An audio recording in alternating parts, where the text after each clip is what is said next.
جی ہاں، عورتوں کو بھیجتا ہے یہ کہ ان کی اوریانیت تباہ کر دے گی. اس اعتبار سے میں نے سب کو کہا، نصیحت کے اعتبار سے نہیں، ہمدردی سے، کہ ہم سب سنیں. چنانچہ وہ خلوت میں توبہ کر سکتی تھی. کیا ہمارا گمان نہیں ہے کہ وہ خلوت میں روتی تو اللہ معاف فرما دیتے؟ لیکن عجیب انسان، حضور کی صحبت کی تربیت تھی، ہمیں کتابوں کی تربیت ہے. جی ہاں، جس کی روحانیت حضور صلی اللہ علیہ وسلم سے تربیت لی ہوئی ہے، جو اولیاء اللہ ہے، ان کی صحبت انتہائی ضروری ہے. ان کی روحانیت آپ کی روحانیت سے تربیت لیے ہوئے. جہاں ان کے ذہن جو کتب میں احادیث ہوتی ہیں اس سے مزین ہے، وہاں قربانیوں کے ساتھ روحانیت کے فیض ان کے ساتھ ہوتے ہیں. یہ سلسلہ بھی چلا اور آج بھی الحمدللہ جس میں مثال کے ساتھ چالو ہوئے. چنانچہ جب بچہ پیدا ہوا اور مدت دودھ پلانے کی ختم ہو، ایک روٹی کا ٹکڑا اس کے ہاتھ میں دیا، وہ چوس رہا تھا، قدرے کھا رہا تھا. لیکن بچہ اس عمر میں کھانا شروع کر دیتا. یا رسول اللہ صلی اللہ علیہ وسلم، یہ بچہ اب کھا رہا. اللہ اللہ کہا، زمین کو کھودو اور اس کو اس میں گاڑو، سنگسار کر دو. سر باقی رہا اوپر. دیکھا عجیب، ایک تو صحابہ کے بیچ میں رسوائی. اللہ اللہ اللہ، کیوں؟ آپ نے کیا سمجھا؟ یہ توبہ ہے. توبہ اللہ ضرور قبول کرتا ہے، لیکن میں ایسی توبہ کروں جس پہ سند لگ جائے اور دنیا میں حضور کہہ دے کہ تیری توبہ قبول ہے، مرنے کے بعد اللہ کہے تیری توبہ قبول ہے. تو ہو سکتا ہے میری ناقص توبہ اور نہ کہے تو. عجیب سمجھ نہیں. پہلا پتھر خالد بن ولید نے مارا، سر سے خون کی چنگاریں نکالی، لیکن وہ بات یاد کراتے ہوئے کہ یہ تو نے کیسا کام برا کیا. میں کہنا تھا، حضور نے فرمایا، خالد تجھے پتہ ہے جس کا مفہوم ہے، تجھے پتہ ہے یہ اس کی وہ توبہ ہے کہ مدینے والوں کو اس کا نور کو دیا جائے تو سب کی بخشش ہو جائے، سب کی مغفرت ہو جائے. اللہ حضور کے ذریعے سے اللہ نے ان کی توبہ کا اعلان کیا اور اعجاز بخشا کہ توبہ کی وسعت اور پھیلاؤ اتنا ہے کہ سارے مدینے والے بخشے جائے. تو تم بتاؤ اس توبہ پہ اس کو کتنا بڑا درجہ ملا. ہماری توبہ تاثری توبہ کا جسم کا نقصان بے چین کر دے ہوئے، احکامات الہی ٹوٹنے پر روح اور قلب کا نقصان بے چین نہ کرے. جماعت کھڑی ہو گئی کہ جی ہاں، آستین چڑھاتے ہوئے وضو خانے کو کیوں یہاں آج کچھ کام میں لگ گیا تو دیا ماشاء اللہ وضو کر لو. حضرا تیرا بھلا ہو، تیری دکان کو پتہ چل جائے کہ آگ لگ کے کھولنے کے وقت تالا چابی لے کے جائے، دہشت بیٹھ جائے گی، چیخ مارے گا، یا اللہ یہ کیا ہو؟ یہ کوئی نقصان تھا، ظاہر ہے نقصان. سرکار دو عالم صلی اللہ علیہ وسلم کو پوچھ، تکبیر اولا چھوٹنے کا نقصان کیا ہے؟ دنیا اور مافیا، دنیا اس کے اندر جتنے خزانے ہیں اس سے بہتر ہے کہ اللہ اکبر امام کہے اور تو اس میں جڑ جائے. اتنے بڑے نقصان مافیا کے خزانے سے بھی بہتر ہے. اللہ دنیا اور مافیا کے جتنے خزانے وہ تو مستحب پہ دیں گے. یہ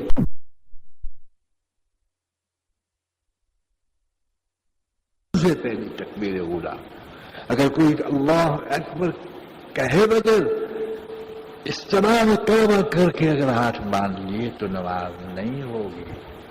اس کو لوٹانے پڑے گا، اس لیے کہ پہلے تکبیر اولا جس کو تحریمہ کہتے ہیں وہ فرض ہے۔ میں اپنی تصویر کھینچ رہا ہوں، کم از کم اطمینان میں سے تو نکل جائے کہ ہم کچھ نہیں ہیں، ورنہ یہ بڑی ہلاکت ہے۔ کچھ نہ ہوتے ہوئے اپنے آپ کو کچھ سمجھنا، اس سے بڑھ کر نادانی کوئی نہیں، یہ بڑی ہلاکت ہے۔ اور جو کچھ تھے وہ اپنے آپ کو کچھ نہیں سمجھتے تھے۔ تیسرا جملہ ہے یہ حج کا، میں نے پہلے پڑھا تھا، ولا رفث ولا فسوق ولا جدال فی الحج۔ اسی کو عنوان کو میں نے لیا ہے کہ یہ عمل جو عمل کبیر ہے، جو صاحب استعداد پر فرض ہے، اللہ جس پہ سفر اللہ نے متعین کیا، اور حج بیت اللہ کے لیے اللہ پاک اس کپڑے میں لے گئے تاکہ کفن یاد آ جائے، سر ننگا کروا دیا، جو سنت تھی اس کو ترک کروا دی کہ خوشبو ناجائز کہ سنت ہے کہ نہیں۔ یہ عمل تجھے پتہ چل جائے کہ یہ عمل کو اللہ نے کیسے اور کس لیے سجایا ہے، کہ جوتے کے نہ پہن، اگر پہن تو ابھرتی ہوئی ہڈی نظر آئے، اجی کہ بیوی کے حرام، خوشبو کے نہیں، کہ بال نوچنا کی ممانعت، صابن سے نہانا کی ممانعت، میل کچل دور کرنا کی ممانعت کی، تو آپ نے سارا ضابطہ ہی اور دے دیا، جیسے رمضان میں سارا ضابطہ اور دے دیا کہ تعلق مع اللہ میں کوئی حجاب نہ بنے۔ دوست تو نے سب کو حجاب بنا رکھے ہیں، بیوی کو اندر بسا رکھی ہے، بچوں کو اندر بٹھا رکھا ہے، مال کو اندر جمع رکھا ہے، اور حج کو جا رہا ہے۔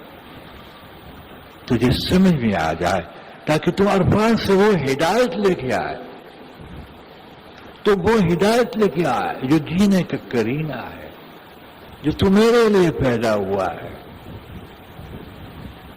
تو میرا ہی بن کر رہے اور میرا ہی بن کے مرے، اور جو میرا بن کر مرتا ہے وہ زندہ ہوتا ہے، وہ مرا ہوا نہ کہو، واقعی مرتا ہے لیکن وہ زندہ ہوتا ہے۔ لیکن یاد رکھیے اس بات کو، اسباب والوں کو انعام والوں کو کیا قدر، اور وہ تو پہلے اسباب کے خاکوں کو لیتا ہے۔ زیادہ سفر میں وہ نفس کی تیاری زیادہ کرتا ہے، روح کی کم کرتا ہے۔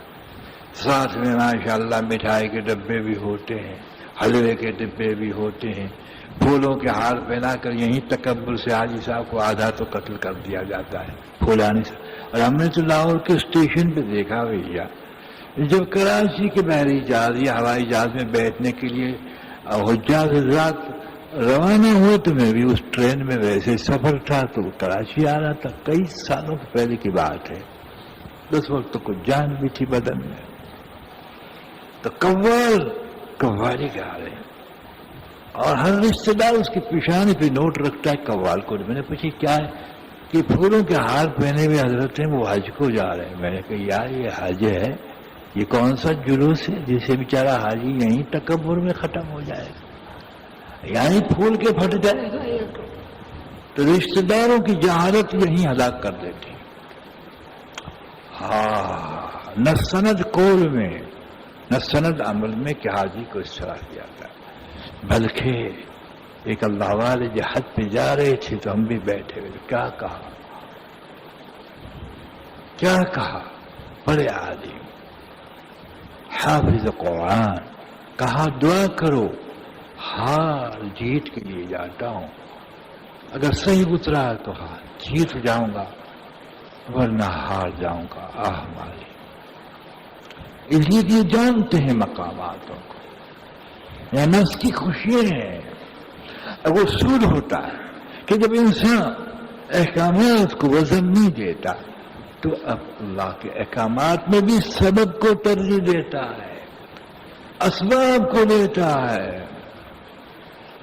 اس انداز سے لیتا ہے کہ یہ جو نوٹیں ہیں اور جو پھولوں کے ہار ہیں، بس یہ میری عزت ہے، تیری عزت قبولیت پر ہے، اس کی دلیل تجھ میں انقلاب ہے، ورنہ تیرے لیے ہلاکت ہے۔ جی ہاں، جانے والا بھی ناسمجھ بیچارہ، اور اس کے استقبال کے آنے والے بھی اللہ ماشاء اللہ ناسمجھ، سب مل جل کے ہلاکت کا خاکہ پیدا کر دے گا۔ دیکھا حلیہ بدلوا دیا، پھر کیا کہا؟ چاہے دوست ملے، چاہے پہلے تیرا حج کا بیٹا حج کے لیے گیا ہو، کوئی بھی راستے میں ملے، مسافہ کرے، فوراً لبیک پر، ایسا نہ ہو کہ دل سے لگ جائے۔ جی ہاں، لبیک میں حاضر ہوں اللہ کے پاس، بیٹے تجھ سے غیر حاضر ہوں اس وقت۔ بلندی پہ چڑھو تو لبیک کہو، تاکہ بلندی کی مقام دل میں نہ بیٹھ جائے کہ یہ بلند ہے، نہیں، بلند اللہ ہے۔ پستی پہ اترو تو لبیک کہو، اپنی پستی کو یاد رکھو۔ کوئی چیز خوبصورت مقام دیکھو تو لبیک کہو، عزیز سے عزیز کو ملو تو لبیک کہو، ہم تو اس کی طرف حاضر ہیں۔ بس اس خاکے میں، اس خلیے میں سجا دیا، لیکن اس نے سمجھا کہ ٹہمت کیسی کہ جو سلی ہوئی نہ ہو، عجیب سلی ہوئی نہ ہو، اس لیے کہ سلی ہوئی ٹہمت اگر عذر ہو تو اور چیز ہے، ورنہ سلی ہوئی تو جو ہے وہ لباس انسانی میں اور معاشرے لباس میں شامل ہوتی ہے، اور یہ لباس عبادت کا ہے، اس کا حلیہ اس سے الگ ہو۔ جی ہاں، ٹخنے ننگی ہو، سر ننگا ہو، اللہ اکبر کبیرہ، پیاس لگی ہے تو خوشبودار شربت نہ ہو، دماغ ٹھنڈا نہیں ہوا تو عطر کا سونگھنا نہ ہو، اللہ اکبر کبیرہ، داڑھی اور سر میں اگر خارش آتی ہے تو اس طرح کھجانا ہو کہ بال نہ ٹوٹ نہ پائے۔ یہ اتنا انتظام کیا ہے؟ ایک سارا نظام ہی بدل دیا حاجی صاحب کہ کون اس کی فکر کرے، دو کپڑے احرام کے۔ جی ہاں، اگر کسی نے علم کا سکھا دیا حج، حقیقت کا نہ سکھایا، کوئی علم کے اندر رافض ہو گیا کہ یہاں سے نکاح تو یہ واجب ہے، یہ فرض ہے، لیکن حقیقت میں سمجھائی